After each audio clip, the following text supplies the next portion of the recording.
By a show of hands, how many of you have participated in at least one or more sports throughout your life? Just kidding. Can't see you anyways. My name is Alyssa Hernandez, and today I will be informing you about the advantages and disadvantages of being a Division I student athlete. We're going to start off with the negative aspects of being a full-time student athlete, no matter what sport you play. Balancing your schoolwork, your sport, and your social life. According to Kelsey Whitmore, this is what she said she struggled with the most. She mentioned it takes a lot of experience to find your happy medium, and when you think you found it, you get more added to your plate. So definitely staying on top of, your schoolwork, practices, and any meetings you have is definitely a struggle. As Wallace mentioned, they are on the go from sunup to sundown. In between early morning workouts, attending class, study hall, team meetings, athletes don't have much time for a social life. Not having a social life is definitely a struggle for athletes. They don't get the advantage of downtime, being able to go take a nap after class or in between classes.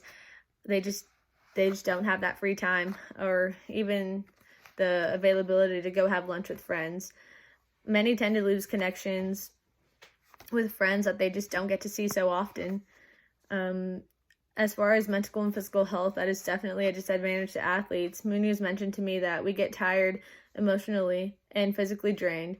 It is a lot of things thrown at you, from the expectations to the performance on the field and in the classroom.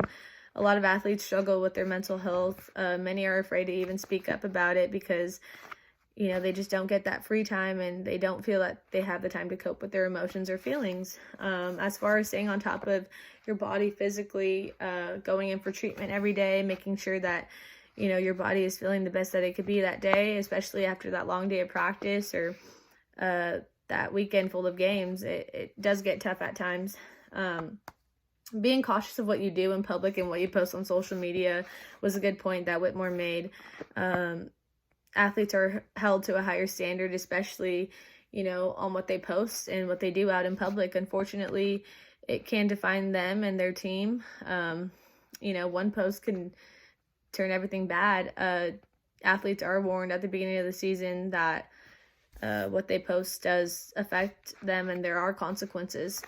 Needing to remain eligible, Whitmore mentions at least keeping above a 2.5 GPA or above. Definitely tough in college while balancing all these things. So if you don't make the grades, you don't make it on the field.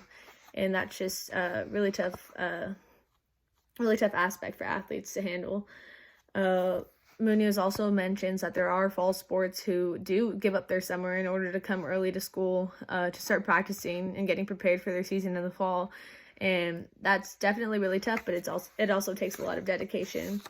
Although there are several disadvantages, there are many advantages to balance it out. The obvious, earning a scholarship, getting your schooling paid for. Whitmore mentions not having my parents pay for college is one of the things I'm most proud of. Not worrying about making your payments on time, books or tuition, having to take out loans or, your student debts even after college.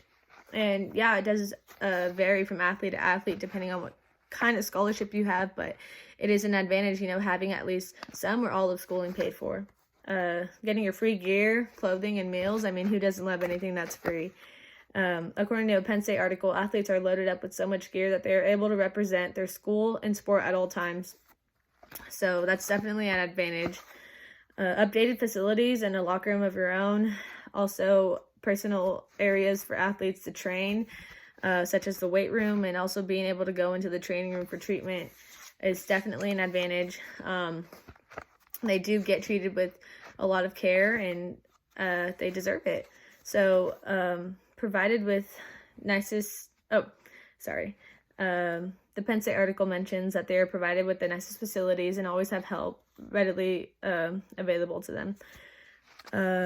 Definitely also the priority class registration. Athletes do get priority registration for their classes. That does correspond with their season. As Penn State article mentions, you always get to schedule your classes first. Also talking about degree, Munoz mentions that it's also really helpful to, be able to have study hall and get that extra help that you need. And that's definitely an advantage for athletes. As far as traveling and, seeing new places with your teammates and being a part of something greater than yourself. I mean, he just mentions that being able to, share those friendships with your teammates and being able to just make those connections outside of softball is just awesome. So as we are running out of time, I would like to say thank you for paying attention to my speech. Overall, I hope I was able to inform you with some information you may have not known. There's a fair enough mix of advantages and disadvantages of being a student athlete, and I hope you are now aware of some of them. Thank you, and stay safe out there.